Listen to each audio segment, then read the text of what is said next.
मेरे प्रिय कैडेट्स, आप सभी को मेरा नमस्कार। आज हम शब्द और पद इसका विस्तृत अध्ययन करने वाले हैं। पिछले दो वीडियो में हमने शब्द की परिभाषा और उसके जो शब्दों का वर्गीकरण किस प्रकार होता है उसका हमने विस्तृत अध्ययन किया। आज हम अब पद शब्द के बारे में हमने अध्ययन किया। अब पद किसे कहते हैं, उसकी परिभाषा, उसके वर्गीकरण किस प्रकार किए जाते हैं उसका हम अध्ययन करने वाले हैं। देखिए, शब्द यानी सार्थक वर्णों का समूह को हम शब्द कहते हैं। उसी प्रकार सार्थक शब्दों के समूह को हम पद कहते हैं। तो हम यहाँ पर पद का परिचय और परिभाषा देखेंगे किस प्रकार है। वर्णों के सार्थक व क्रमबद्ध समूह को शब्द तथा शब्दों के व्यवस्थित व सार्थक समूह को वाक्य कहते हैं। जैसे श्याम घर चलो। इस प्रकार शब्द जब वाक्य में प्रयुक्त होता है पद कहलाता है।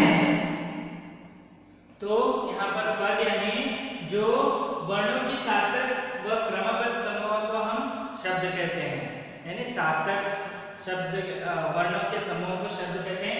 उसी प्रकार शब्दों के व्यवस्थित या व सार्थक समूह को, व्यवस्थित यानी अच्छे तरह से सार्थक समूह को हम वाक्य कहते हैं या पद कहते हैं। ठीक है, दोनों भी एक ही है। तो यहाँ पर उदाहरण दिया है उन्होंने, श्याम जो सार्थक शब्द है, घर सार्थक शब्द है, चलो, ये तीनों जो शब्दों का सार्थक जो समूह को हम वाक्य या पद कहते हैं। आपको पता चला? तो यहाँ पर सार्थक शब्द है, नहीं यहाँ पर ऐसे कुछ नहीं है, सार्थक शब्द है, समूह मिलकर, ये सब मिलकर जो है एक सार्थक वाक्य या पद बनता है। इसे ही हम पद कहते हैं। तो पद की वाक्य में प्रयुक्त पदों को 8 भेदों में विभक्त किया गया है। संज्ञा पद, सर्वनाम पद, विशेषण पद, क्रियापद, क्रिया विशेषण पद, समुच्चय बोधक पद, संबंध बोधक पद, विस्मयादि बोधक पद। तो पदों के या वाक्यों के कुल 8 भेद हैं। पहला है संज्ञा पद, सर्वनाम पद, तीसरा है विशेषण पद, चौथा है क्रियापद, पांचवा है क्रिया विशेषण पद, छठा है समुच्चय बोधक पद, सातवां है संबंध बोधक पद, आठवां है विस्मय आदि बोधक पद। आपको इसीलिए मैं शब्द के जो प्रकार हैं बहुत सारे हैं, वर्गीकरण, इसीलिए मैंने 2 वीडियो बनाया था। पद और पदबंध के लिए जो है इसमें आपको पूरा जो है जानकारी दूंगा। तो देखिए, यहाँ पर संज्ञा यानी जो व्यक्ति, भाव, प्राणी आदि का जो बोध कराता है संज्ञा कहते हैं। इसके कुल मिलाकर 5 प्रकार हैं: जातिवाचक, व्यक्तिवाचक, समूहवाचक, द्रव्यवाचक, भाववाचक। उसी प्रकार सर्वनाम यानी संज्ञा के बदले में प्रयुक्त होने वाले शब्दों को हम सर्वनाम कहते हैं। इसके 6 प्रकार हैं, जैसे कि निश्चयवाचक, अनिश्चयवाचक, प्रश्नवाचक, संबंधवाचक सर्वनाम, निजवाचक सर्वनाम। मैं क्यों बता रहा हूं, क्योंकि आपको ये सभी आपने पिछले कक्षा में पढ़ा है, फिर एक बार मैं ऐसे ही आपको दोहरा रहा हूं। विशेषण यानी संज्ञा या सर्वनाम के विशेषता बतलाने वाले शब्दों को हम विशेषण कहते हैं। इसके 4 प्रकार हैं, जैसे गुणवाचक, संख्यावाचक, परिमाणवाचक, सार्वनामिक विशेषण। उस प्रकार क्रिया यानी जो करने वाले, जो होने वाले क्रिया, होने वाली घटना को या होने वाले को हम क्या कहते हैं? क्रिया कहते हैं। इसके 2 प्रकार हैं, सकर्मक क्रिया, अकर्मक क्रिया, जिसमें कर्म हो वह सकर्मक, जिसमें कर्म न हो वह अकर्मक। आगे है क्रिया विशेषण पद। क्रिया की विशेषता बताने वाले शब्दों को क्रिया विशेषण कहते हैं। जैसे इसके भी 4 प्रकार हैं, कालवाचक क्रिया विशेषण, स्थानवाचक क्रिया विशेषण, रीतिवाचक क्रिया विशेषण, परिमाणवाचक क्रिया विशेषण। आगे है समुच्चय बोधक पद। तो इसके दो वाक्यों को या दो शब्दों को जोड़ने का काम करता है, उसे हम जो करता है उसे समुच्चय बोधक पद कहते हैं। जैसे उदाहरण के लिए और, या, अथवा, परंतु जो शब्द हैं इसके संबंध बोधक जो शब्द कह सकते हैं। दूसरा है नहीं समुच्चय बोधक, यानी वही दो वाक्यों को या शब्दों को जोड़ने का जो कार्य करता है वही समुच्चय बोधक। जैसे उदाहरण के लिए और, या, अथवा, परंतु। संबंध बोधक दोनों का जो संबंध यहाँ पर प्रकट करने वाले शब्दों को संबंध बोधक या वाक्यों को संबंध बोधक पद कहते हैं। इसके उदाहरण है पर, अंदर, पीछे, नीचे, में। जो संबंध कारक के जितने भी जो ये हैं प्रत्यय हैं वह पर या में पर संबंध बोधक में आते हैं। अगला है 8वां विस्मयादि बोधक पद। जो यहाँ पर क्या होता है, हर्ष, शोक, आश्चर्य आदि भावों का प्रकट करने वाले शब्दों को या वाक्यों को हम विस्मयादि बोधक पद या विस्मयादि पद शब्द कह सकते हैं। तो यहाँ पर देखिए जैसे वाह वाह, शाबाश, अरे अरे, छी, हे भगवान, बाप रे, ये जो शब्द हैं ये विस्मयादि बोधक के शब्द हैं। तो इस प्रकार हमने जो है एक प्रकार की जो है पुनरावृत्ति हमने यहाँ पर इसके बारे में कर लिया। ये जो है पद के या वाक्य के भेद हैं। अब हम एक एक करके पढ़ेंगे। पद परिचय को इस प्रकार से परिभाषित किया जा सकता है। वाक्य में प्रयुक्त पदों का व्याकरणिक परिचय पद परिचय कहलाता है। पद परिचय यानी वाक्य में प्रयुक्त पदों का व्याकरणिक परिचय पद परिचय। यानी व्याकरण भाषा में हम परिचय करना ही पद परिचय कहते हैं। जैसे देखिए वाक्य में प्रत्येक पद कोई ना कोई व्याकरणिक दायित्व का निर्वहन करता है, अर्थात प्रत्येक पद किसी न किसी व्याकरणिक इकाई का काम करता है। उदाहरण, लड़की ने गाना गाया। इस वाक्य में लड़की संज्ञा शब्द न होकर संज्ञा पद है। इसी प्रकार अगर विशेषण शब्द वाक्य में आएगा तो वह विशेषण पद बन जाएगा। तो यहाँ पर वही कह रहे हैं कि संज्ञा पद का उदाहरण इन्होंने दिया है। संज्ञा शब्द जो वाक्य में आता है, यहाँ पर जो लड़के हैं यह संज्ञा शब्द है, लेकिन यह वाक्य में प्रयोग हो रहा है इसलिए संज्ञा पद है।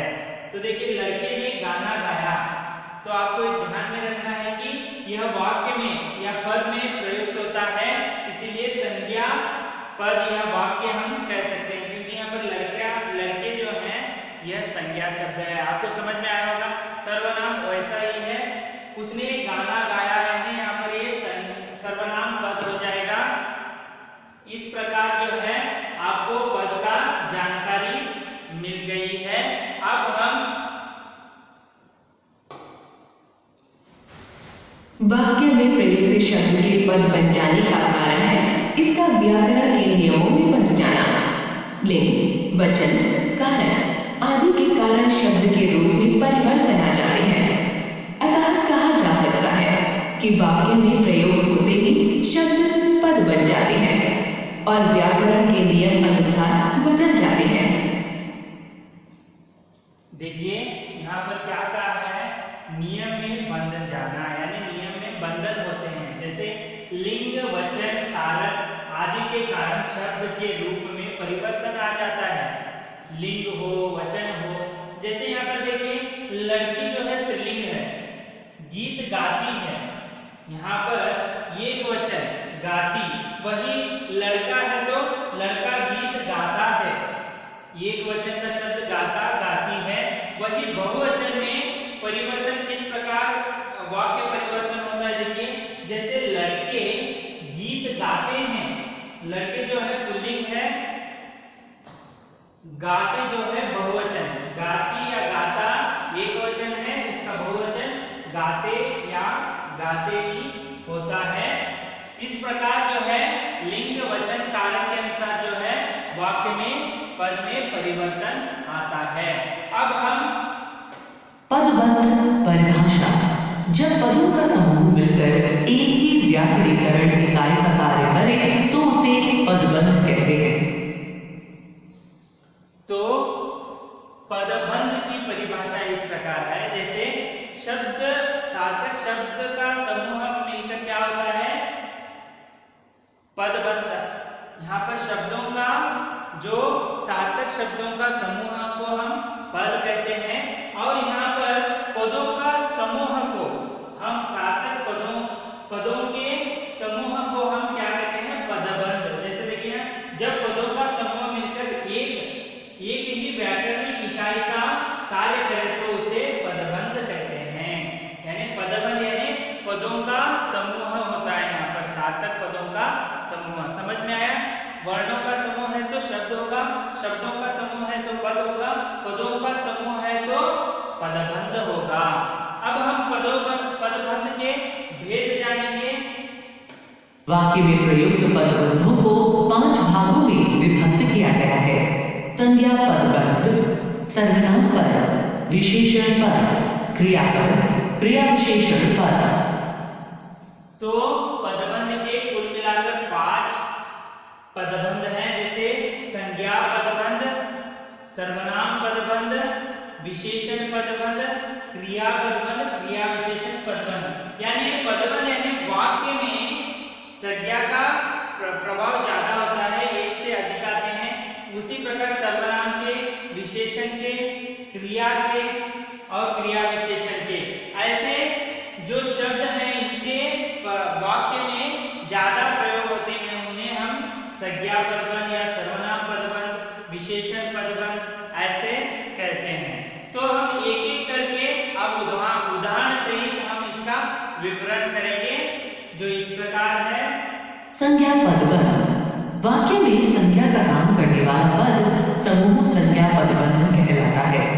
पद समूह का शीर्ष पद संज्ञा होना चाहिए और शेष पद उसी पद पर आश्रित होने चाहिए। जैसे नीली साड़ी पहनी महिला, यहाँ शीर्ष पद महिला संज्ञा और नीली साड़ी पहनी उस पर आश्रित पद है। जो कार्य महिला संज्ञा पद कर रहा था वही कार्य नीली साड़ी पहनी महिला पद समूह कर रहा है, इसलिए संपूर्ण पद संज्ञा पदबंध कहलाता। पदबंध यानी समूह कह लीजिए। देखिए यहाँ पर जो है नीली साड़ी पहने महिला जो है यह व्यक्ति को सूचित कर रहा है, ये भी संज्ञा पद है। और यहाँ पर नीली साड़ी जो है ये भी संज्ञा पद ही है। यहाँ पर संज्ञा का 2 या 3 बार यहाँ पर समूह को हम संज्ञा पदबंध कहते हैं। यह महिला जो है संज्ञा का, इसका आश्रित संज्ञा पद है, संज्ञा शब्द है साड़ी, नीली साड़ी।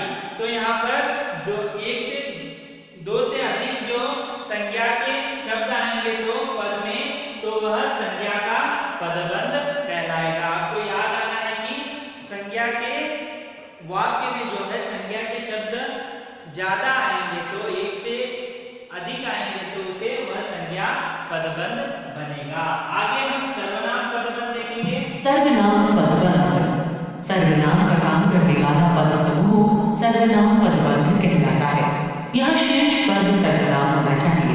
जैसे सदा पढ़ने वाले तुम बाहर खेलने क्यों नहीं जाते। यहाँ पर सदा पढ़ने वाले तुम सर्वनाम पदबंध का बोध हो रहा है। इसी प्रकार घर के सदस्यों में से कुछ आज भोजन नहीं करेंगे। यहाँ पर घर के सदस्यों में से कुछ सर्वनाम पदबंध का बोध हो रहा है। तो यहाँ पर देखिए सर्वनाम का जो शब्द है वो बार बार प्रयोग हो रहा है, 1 से 2 बार। देखो यहाँ पर सदा पढ़ने तुम बाहर खेलने क्यों नहीं जाते। जो प्रश्नवाचक यहाँ पर हो रहा है सर्वनाम का, जैसे क्यों शब्द आ गया यहाँ पर, और एक है तुम जो है पुरुषवाचक से संबंधित। यहाँ पर इसलिए जो यहाँ पर पद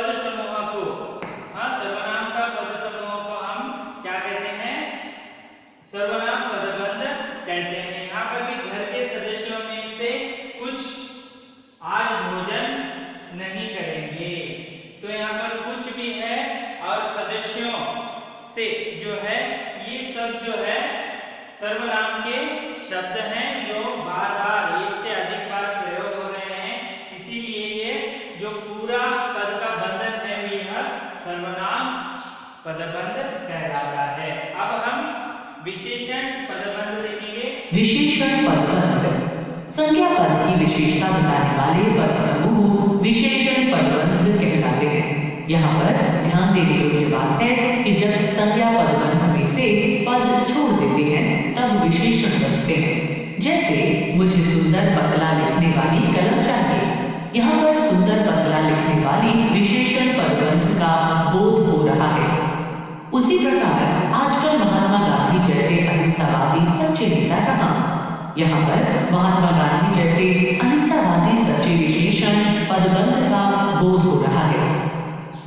तो यहाँ पर संज्ञा की विशेषता बताने वाले पदों को हम विशेषण कहते हैं। विशेषण के यहाँ पर विशेषण के शब्द जो हैं बार बार एक से अधिक बार प्रयोग होते हैं तो उसे हम विशेषण पदबंध कहते हैं। उदाहरण के लिए यहाँ पर देखिए, मुझे सुंदर पतला लिखने वाली कलम चाहिए, तो मुझे सुंदर कलम चाहिए, ये भी जो कलम है सुंदर भी आप यहाँ पर विशेषण है, कलम और एक पतला लिखने वाली जो है दूसरा विशेषण है। तो यहाँ पर एक से अधिक जो है विशेषण शब्दों का प्रयोग हो रहा है, इसीलिए यह विशेषण पदबंध बन गया।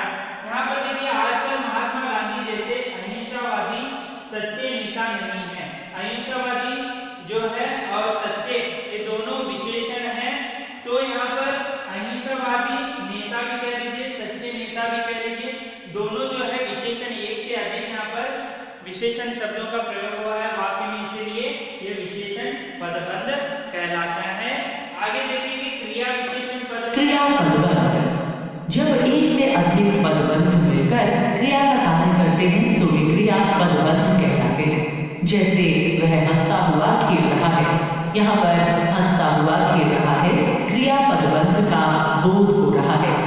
इसी प्रकार तुरीश दौड़ता हुआ आ रहा है, यहाँ पर दौड़ता हुआ आ रहा है क्रिया पदबंध का बोध हो रहा है। तो यहाँ पर जो है क्रियाबंध यानी क्रिया जो चलने वाली क्रिया है वह दो दो बार उनका शब्दों का वाक्य में प्रयोग होता है। जैसे यहाँ पर देखिए, हंसता भी यहाँ पर क्रिया है, खेलना भी यहाँ पर खेल रहा है, ये भी क्रिया है। यहाँ पर एक से अधिक जो है क्रिया आ रही है, इसलिए क्रिया पदबंध बन गया है। यहाँ पर देखिए, सुरेश दौड़ता हुआ आ रहा है, यहाँ पर दौड़ना भी जो है क्रिया है और आ रहा है यह भी जो क्रिया है, एक से अधिक यहाँ पर क्रिया देखने मिलते हैं, इसलिए क्रिया पदबंध है। आगे देखेंगे क्रिया विशेषण पदबंध। क्रिया विशेषण पदबंध क्रिया की विशेषता बताने वाले पदबंधों को क्रिया विशेषण पदबंध कहते हैं। जैसे बूढ़ा बहुत धीमे बोलता है, यहाँ पर बहुत धीमे क्रिया विशेषण पदबंध का बोध हो रहा है। इसी प्रकार जंगल के चारों ओर अंधेरा है, यहाँ पर जंगल के चारों ओर क्रिया विशेषण पदबंध का बोध हो रहा है। तो यहाँ पर देखिए, एक तो और यानी स्थान की ओर प्रतीक्षा ये कर रहा है और दूसरा है चारों, यानी यहाँ पर स्थान सूचक यहाँ पर क्रिया विशेषण बता रहा है। देखिए यहाँ पर बोलता है जो क्रिया है उसकी विशेषता कैसी है, एक तो बहुत है, दूसरा है धीमे। ये दोनों जो क्रिया विशेषण है विशेषण की, यहाँ पर बहुत धीमे बोलता है ये क्रिया विशेषण है, इसीलिए यह क्रिया विशेषण पदबंध बनेगा। यहाँ पर जंगल में चारों ओर अंधेरा कैसा है, कहाँ है, चारों ओर है, इसीलिए यह क्रिया विशेषण पदबंध बनता है। अब हम इसके कुछ स्मरणीय बिंदु देखेंगे। संस्कृत भाषा के वे शब्द जो किसी परिवर्तन अथवा बदलाव के साथ हिंदी में प्रयोग किए जाते हैं उन्हें तद्भव शब्द कहते हैं। देशी अथवा देशन शब्द हिंदी की विभिन्न बोलियों या अन्य क्षेत्रीय भाषाओं से एकांकी शब्द वे शब्द हैं। प्रयोग के आधार पर शब्दों को 3 वर्गों में बांट सकते हैं: सामान्य शब्दावली, तकनीकी शब्दावली, अर्ध तकनीकी शब्दावली। रचना के आधार पर शब्दों को 3 भागों में बांटा जाता है: यौगिक शब्द, रूढ़ शब्द योग रूढ़। वाक्य में प्रयुक्त शब्द पद कहलाता है। शब्दों के बारे में स्मरणीय बिंदु देखा, अभी पद के बारे में देखेंगे। जब पदों का समूह मिलकर एक ही व्याकरणीकरण इकाई का कार्य करे तो उसे पदबंध कहते हैं। पदबंधों को 5 भागों में विभक्त किया गया है। संज्ञा पदबंध, सर्वनाम पद, विशेषण पद, क्रियापद, क्रिया विशेषण पद। वाक्य में संज्ञा का काम करने वाला पद समूह संज्ञा पदबंध कहलाता है। सर्वनाम का काम करने वाला पद समूह सर्वनाम पदबंध कहलाता है। संज्ञा पद की विशेषता बताने वाले पद समूह विशेषण पदबंध कहलाते हैं। जब एक से अधिक पदबंध मिलकर क्रिया का कार्य करते हैं तो वे क्रिया पदबंध कहलाते हैं। क्रिया की विशेषता बताने वाले पदबंधों को क्रिया विशेषण पदबंध कहते हैं। इस तरह हमने स्मरणीय बिंदु से शब्द, पद और पदबंध की जो संक्षिप्त जानकारी हमने हासिल की। इस प्रकार अब हम अभ्यास कार्य की ओर बढ़ते हैं। निम्नलिखित वाक्यों में सत्य और असत्य कथन की पहचान कीजिए। उत्तर के लिए क्लिक करें। तो यहाँ पर कुछ आपके लिए अभ्यास कार्य दिया है। जो कथन है सही है तो आप सही चिन्ह लगाइए, गलत है तो गलत चिन्ह लगाइए, जो आपकी नोटबुक में लिख कर रखिए। इसे आप एक बार लिख लीजिए पॉज करके। अगला अभ्यास कार्य है, निम्नलिखित वाक्यों में रिक्त स्थानों की पूर्ति कीजिए। उत्तर के लिए क्लिक करें। तो यहाँ पर रिक्त स्थान की पूर्ति करना है आपको। शब्द का वाक्य में प्रयोग होने से वह डैश कहलाता है। शब्द के विपरीत अर्थ देने वाले शब्द डैश कहलाते हैं। रचना के आधार पर शब्दों के 3 भागों में बांटा जाता है, रूढ़ शब्द, यौगिक शब्द और डैश। ऐसे आपको इसके शब्द जो है रिक्त स्थान को पूर्ति करना है। आप पॉज करके इसे एक बार लिख लीजिए और इसका रिक्त स्थान को पूर्ण करिए। निम्नलिखित प्रश्नों के उत्तर दीजिए। उत्तर के लिए क्लिक करें। तो ये भी आपके लिए अभ्यास कार्य है। वर्णों का अर्थपूर्ण मेल क्या कहलाता है?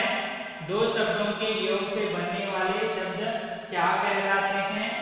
रूढ़ शब्दों के को और किस नाम से जाना जाता है? इसे आपको गृह कार्य में लिखना है। अगला है, दिए गए शब्दों का सही पदों से मिलान कीजिए। उत्तर के लिए क्लिक करें। तो यहाँ पर देखिए कुछ शब्द दिए हैं।